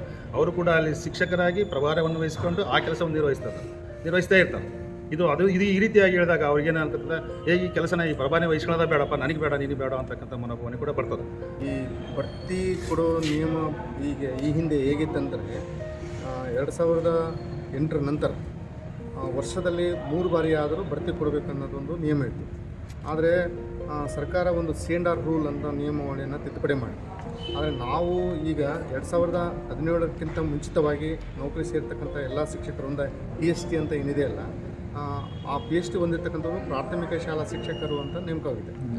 ಆ ಸಮಯದಲ್ಲಿ ನೇಮಕ ಆಗಿರ್ತಕ್ಕಂಥ ಎಲ್ಲ ಶಿಕ್ಷಕರು ಈ ಹಿಂದೆ ಬಡ್ತಿ ಮುಖ್ಯಗಳಾಗಿ ಹೋಗಿದ್ದಾರೆ, ಹಿರಿಯ ಮುಖ್ಯಗಳಾಗಿ ಹೋಗಿದ್ದಾರೆ ಮತ್ತು ಪ್ರೌಢಶಾಲಾ ಸಹ ಶಿಕ್ಷಕರಾಗಿ ಹೋಗಿದ್ದಾರೆ. ಈ C&R ರೂಲ್ ತಿದ್ದುಪಡಿ ಮಾಡಿದ ನಂತರ ನಾವೇನು ಈಗ ಸರಿಸುಮಾರು 25ರಿಂದ 30 ವರ್ಷ ಸೇವೆ ಸಲ್ಲಿಸತಕ್ಕಂಥವ್ರಿಗೆ ಹಿಂಬಡ್ತಿ ಕೊಡ್ತಕ್ಕಂಥ ಪರಿಸ್ಥಿತಿ ಉಂಟು ಮಾಡಿದ್ದಾರೆ. ಯಾಕಂದರೆ ನೀವು ಪ್ರಾಥಮಿಕ ಶಾಲಾ ಶಿಕ್ಷಕರು, ನೀವು 1ರಿಂದ 4ಕ್ಕೆ ಸೀಮಿತರು, ನೀವು 1ರಿಂದ 5ಕ್ಕೆ ಸೀಮಿತರು. ಮೊನ್ನೆ ಒಂದು ಮೌಖಿಕವಾಗಿ ಆದೇಶ ಹೇಳಿದರು. ಈಗ ಉದಾಹರಣೆಗೆ 20 ಮಕ್ಕಳು ಏನಾದ್ರು LKG UKG ಆಗಲಿಲ್ಲ ಅಂತಂದರೆ, LKG UKG ಆಗಲಿಲ್ಲ ಅಂತಂದರೆ, note this point, LKG UKG ಆಗಲಿಲ್ಲ ಅಂತಂದರೆ ನಿಮಗೆ ಗೆಸ್ಟ್ ಟೀಚರ್ ಕೊಡೋದಿಲ್ಲ. ಆದರೆ ನೀವು LKG UKG ಮಾಡಲೇಬೇಕು, 10 ಊಟ ಆದರೂ ನೀವು ಮಾಡಲೇಬೇಕು. ಅಲ್ಲಿ ಯಾರನ್ನ ಕಳಿಸ್ಬೇಕಂದ್ರೆ PhD ಟೀಚರ್ ಕಳಿಸ್ರಿ ಅನ್ನೋ ಮಾತು ಸಹಿತ ಧ್ವನಿ ಎತ್ತಿದ್ದಾರೆ. ಅಂದರೆ ಇದರ್ಥ ನೀವು ನಮಗೆ ಇಷ್ಟು ದಿನ 30 ವರ್ಷ ಸೇವೆ ಸಲ್ಲಿಸ್ತಕ್ಕಂಥವ್ರು ಸಹಿತನೂ ಹಿಂಬಡ್ತಿ ಮಾಡಿ ಕಳಿಸ್ತಿದ್ದೀರಿ. ಈಗ ತಾನೇ ನೇಮಕವಾಗಿರ್ತಕ್ಕಂಥ ಶಿಕ್ಷಕರನ್ನು ನೀವು ಮುಂಬಡ್ತಿಯಾಗಿ ತೊಗೊಳ್ತಾ ಇದ್ದೀರಿ. ಅದು ಸ್ವಲ್ಪ ಕಾನೂನು ಬಾಹಿರ ಅಥವಾ ಈಗಿರ್ತಕ್ಕಂಥ ಶಿಕ್ಷಕರಿಗೆ ಅದು ದೊಡ್ಡ ಅನ್ಯಾಯ ಆಗ್ತಾಯಿದೆ. ಇದು C&R ತಿದ್ದುಪಡಿ ಮಾಡುವಾಗ ನೀವು ಅದನ್ನು ಗಮನಿಸಬೇಕಾಗಿತ್ತು. ಏನಂತ, ಈ ಹಿಂದೆ ಅಂದರೆ ಈಗ PhD GPT ಅಂತ ಬಂದಿದ್ದು 2016-17 ನಂತರ ಹೊರತು, 2008 ನಂತರ ಹೊರತು ಬಂದಿದ್ದು, ಮೊದಲು ಇರಲಿಲ್ಲ. ಅದನ್ನು ಮಾಡುವಾಗ ಅದಕ್ಕಿಂತ ಪೂರ್ವಾನ್ವಯ ಏನು ನೇಮಕ ಆಗಿದ್ದಾರೆ ಅವರಿಗೆ ಬರ್ತಕ್ಕಂಥ ಸೌಲಭ್ಯಗಳನ್ನು ಕೊಡಬೇಕು. ಅವಾಗ ಮುಂದಿನ ದಿನಗಳಲ್ಲಿ 16 ನಂತರ ಏನು ನೌಕರಿ ಸೇರಿದ್ದಾರೆ ಅವ್ರು ಬೇಕಾದ್ರೆ PhD ಅಂತ ಮಾಡ್ಕೊಳ್ಳಿ, ಅವ್ರು PhD ಅಂತ ನೇಮಕ ಆಗಿರ್ತಾರೆ, GPT ಅಂತ ನೇಮಕ ಆಗಿರ್ತಾರೆ, ಅವ್ರು ಬೇಕಾದ್ರೆ ಆ ರೀತಿ ಮಾಡ್ಕೊಂಡು ಹೋಗಿ. ನಾವು ಈ ಹಿಂದೆ ನೇಮಕ ಆಗಿದ್ದಲ್ಲ, ನಮಗೆ ಅದೇನು ಬರಬೇಕು ಆ ಸೌಲಭ್ಯಗಳನ್ನು ಒದಗಿಸಿ ಕೊಡತಕ್ಕಂಥ ಕೆಲಸವನ್ನು ಮಾಡಬೇಕು. ಮತ್ತು ಇದು ನಮ್ಮ ಬಸವರಾಜ್ ಸರ್ ಹೇಳ್ದಂಗೆ ಬಡ್ತಿಯನ್ನು ಕೊಟ್ಟರೂ ಸಹಿತ ನಮ್ಮ ಶಿಕ್ಷಕರು ಬಡ್ತಿ ಹೋಗೋದಿಲ್ಲ. ಯಾಕೆ ಹೋಗೋದಿಲ್ಲ ಅಂತಂತಂದರೆ ಇಲ್ಲಿರ್ತಕ್ಕಂಥ ಒತ್ತಡ. ಈ ಸುಮಾರು 150 ಜನ ಏನಾರ ನೀವು ಬಡ್ತಿ ಕೊಡ್ತೀನಿ ಬರೀ ಅಂತ ಲೀಸ್ಟಲ್ಲಿ ಬಂತಂದರೆ, ಯಾಕಾರ ಬಂತೇನಪ್ಪ ಇದು, ನಾನು ಹೋಗೋದಿಲ್ಲ, ಇದು ಬೇಡ, ಈ ಸವಾಸನ ಬೇಡ, ಆರಾಮ ಸಹ ಶಿಕ್ಷಕನಾಗಿ ಮುಂದುವರಿತೀನಿ, ನಿಂದು 20 ಬೇಡ, ನಿಂದು 25 ಬೇಡ, ನಿಂದು ಬರ್ತಕ್ಕಂಥ ವಾರ್ಷಿಕ ಬಡ್ತಿನೂ ಬೇಡ ಅನ್ನೋ ಮಾತು ಸಾಕಷ್ಟು. ನಮ್ಮ ಸ್ನೇಹಿತನೊಬ್ಬ ವೆಂಕಟೇಶ ಅಂತ ನಮ್ಮ ಜೊತೆಗೆ ಅಪಾಯಿಂಟ್ಮೆಂಟ್ ಆಗಿತ್ತು. ಎಷ್ಟು ಸರಿ ನಿರಾಕರಣೆ ಮಾಡಿದ್ದಾನೆ ಅಂತಂದರೆ ಇದು ಸವಾಸನೆ ಬೇಡ ಅಂತ. ಯಾಕಂತಂದರೆ ಇಲ್ಲಿರ್ತಕ್ಕಂಥ ಒತ್ತಡಗಳನ್ನು ನಿವಾರಣೆ ಮಾಡಲಿಕ್ಕೆ ಕೆಲವು ಶಿಕ್ಷಕರು ಹಿಂಜೆಟಾಗ್ತಾರೆ. ಈ ಅದಾಗಿ ಪಾಪ ಅವ್ರಿಗೆ ಬರ್ತಕ್ಕಂಥ ಮೂಲಭೂತ ಸೌಕರ್ಯಗಳಿರ್ಬೋದು, ಮತ್ತು ಬಡ್ತಿ ನಿರಾಕರಣೆ ಮಾಡಿದ್ರೆ ಬರ್ತಕ್ಕಂಥ ಟೈಮ್ ಬಾಂಡ್ಗಳು ಬರಲ್ಲ. ಬಡ್ತಿ ನಿರಾಕರಣೆ ಮಾಡಿದ್ರೆ ಬರ್ತಕ್ಕಂಥ ಟೈಮ್ ಬಾಂಡ್ಗಳು ಬರಲ್ಲ. ಆಮೇಲೆ ಬಡ್ತಿ ಒಂದರಿಂದ ಬಡ್ತಿ ತೊಗೊಳ್ಳಿಲ್ಲ ಅಂತಂದರೆ ಬರ್ತಕ್ಕಂಥ ಇಂಕ್ರಿಮೆಂಟ್, ಹಿಂಗಾಗಿ ಅವರಿಗೆ ವಾರ್ಷಿಕ ಆದಾಯನೂ ಕಡಿಮೆ ಸಿಗುತ್ತೆ. ಇದನ್ನು ಸರ್ಕಾರ ಮನಗಂಡು ಇದನ್ನು C&R ರೂಲನ್ನು ಮತ್ತೆ ತಿದ್ದುಪಡಿ ಮಾಡಲಿಕ್ಕೆ ಅವಕಾಶ ಇದೆ. ಇಂಥ ಸಂವಿಧಾನವನ್ನೇ ತಿದ್ದುಪಡಿ ಮಾಡಿರ್ತಕ್ಕಂಥ ಉದಾಹರಣೆಗಳು ದೇಶದಲ್ಲಿ ಇದ್ದಾವೆ. ಆದರೆ C&R ತಿದ್ದುಪಡಿ ಮಾಡೋದನ್ನು ದೊಡ್ಡದೇನಲ್ಲ. C&R ತಿದ್ದುಪಡಿ C&R ರೂಲ್ ಬರೋಕ್ಕಿಂತ ಮುಂಚಿತವಾಗಿ ಏನು ನಮ್ಮ ಶಿಕ್ಷಕರಿದ್ದರು PhD ಅಂತ ನಮ್ಮ ಪ್ರಾಥಮಿಕ ಶಾಲಾ ಶಿಕ್ಷಣ, ನಾವೇನು ಅವತ್ತಿಂದ ಇವತ್ತಿನವರೆಗೂ 1ರಿಂದ 8ನೇ ತರಗತಿ ಪಾಠ ಮಾಡ್ಕೊಂಡ್ಬಂದಿವಿ. ನಾವು 1ರಿಂದ 8ನೇ ತರಗತಿ ಪಾಠ ಮಾಡ್ಕೊಂಡು ವಿಜ್ಞಾನ ಬೋಧನೆ ನಾವೇ ಮಾಡಿವಿ, ಗಣಿತ ಬೋಧನೆ ನಾವೇ ಮಾಡಿವಿ, ವಿಜ್ಞಾನ ಬೋಧನೆ ನಾವೇ ಮಾಡಿವಿ, PT ಟೀಚರ್ ನಾವೇ ಮಾಡಿವಿ, ಇಂಗ್ಲೀಷ್ ಟೀಚರ್ ನಾವೇ ಮಾಡಿವಿ. ಎಲ್ಲ ಆಟ ಪಾಠ ನಾವೇ ಆಡಿಸಿದ್ದೀವಿ. ಅವ್ರಿಗೇನು 1ನೇ ತರಗತಿ ಅಡ್ಮಿಷನ್ ಮಾಡಿಸಲಿಂದ ಹಿಡಿದು 8ನೇ ತರಗತಿಗೂ ನಾವು ಪಾಠ ಮಾಡಿವಿ. ಅವ್ರು ಯಾರು ಇವತ್ತು ಏನು ದೊಡ್ಡ ದೊಡ್ಡ ವ್ಯಕ್ತಿಗಳಾಗಿಲ್ವಾ? ಇವತ್ತು ಯಾರು ನಮ್ಮ ಕೈಲಿ ಓದ್ತಕ್ಕಂಥ ಯಾರು ಶಿಕ್ಷಕರಾಗಿಲ್ವಾ? ಯಾರು ಪ್ರೌಢಶಾಲಾ ಶಿಕ್ಷಕರಾಗಿಲ್ವೋ, ಯಾರು ಹೈಸ್ಕೂಲ್ ಟೀಚರ್ ಆಗಿದ್ದಿಲ್ವೋ, ಎಲ್ಲರೂ ಆಗಿದ್ದಾರೆ. ಅಂಥ ಸಂದರ್ಭದಲ್ಲಿ ಅವರು ನಾವೇನು ಅಂತೂ ಇದರಲ್ಲೂ ಕಡಿಮೆ ಇಲ್ಲ. ಆದರೆ ನಮ್ಮನ್ನು ಹಿಂಬಡ್ತಿ ಕೊಡ್ತಕ್ಕಂಥ ವ್ಯವಸ್ಥೆ ಆಗಬಾರ್ದು. ಇದು ಮುಂದಿನ ದಿನಗಳಲ್ಲಿ ಇದನ್ನು ತಿದ್ದುಪಡಿ ಮಾಡಿ ಸರ್ಕಾರ ಗಮನ ಹರಿಸಿ ನಮಗೆ ನ್ಯಾಯ ಒದಗಿಸಿಕೊಡ್ಬೇಕನ್ನೋದು ನನ್ನ ಅಭಿಪ್ರಾಯ.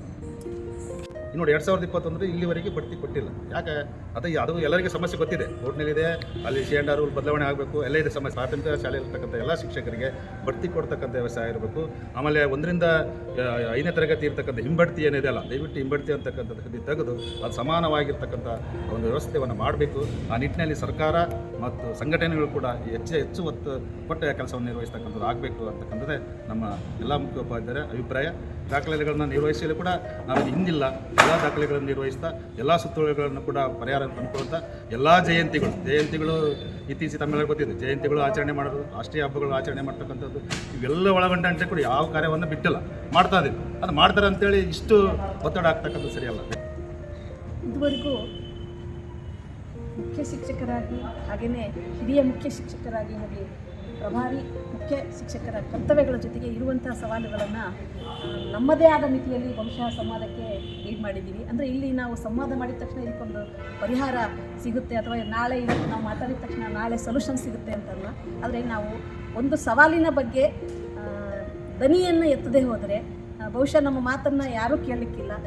ಇಂಥ ಒಂದು ಸಣ್ಣ ಚರ್ಚೆಯನ್ನು ನಾವೀಗ ಭಾರತ ಜ್ಞಾನ ವಿಜ್ಞಾನ ಸಮಿತಿಯಿಂದ ಮಾಡ್ತಾ ಇದ್ದೀವಿ. ಅಂದರೆ ನಮಗಿರೋವಂಥ ನೋವುಗಳನ್ನು ಮತ್ತು ಅದರ ಸಾಧ್ಯತೆಗಳನ್ನು ನಾವು ಹಂಚ್ಕೊಂಡಾಗ ಮಾತ್ರ ಮಕ್ಕಳ ಸರ್ವಾಂಗೀಣ ಅಭಿವೃದ್ಧಿಗೆ ಸಹಕಾರಿಯಾಗುತ್ತೆ. ಈ ಚರ್ಚೆಯಲ್ಲಿ ಭಾಗವಹಿಸಿದಂತಹ ತಮಗೆಲ್ಲರಿಗೂ ಧನ್ಯವಾದಗಳನ್ನು ತಿಳಿಸ್ತಾ ಇದ್ದೀನಿ. ಭಾರತ ಜ್ಞಾನ ವಿಜ್ಞಾನ ಸಮಿತಿ ವತಿಯಿಂದ ಈ ದಿನ ನಮ್ಮನ್ನು ಆಹ್ವಾನಿಸಿ ಶಿಕ್ಷಣ ಕ್ಷೇತ್ರದಲ್ಲಿನ ಸಮಸ್ಯೆಗಳು ಮತ್ತು ಮುಖ್ಯ ಶಿಕ್ಷಕರು ಅನುಭವಿಸ್ತಕ್ಕಂಥ ಸಮಸ್ಯೆಗಳ ಕುರಿತಾಗಿ ಚರ್ಚೆಯನ್ನು ಮಾಡಿ ನಮ್ಮ ಜೊತೆ ಚರ್ಚೆ ಮಾಡಿದ್ವಿ. ಅದಕ್ಕಾಗಿ ತಮಗೂ ಕೂಡ ಧನ್ಯವಾದಗಳನ್ನು ಅರ್ಪಿಸ್ತಾ ಇದ್ದೀನಿ.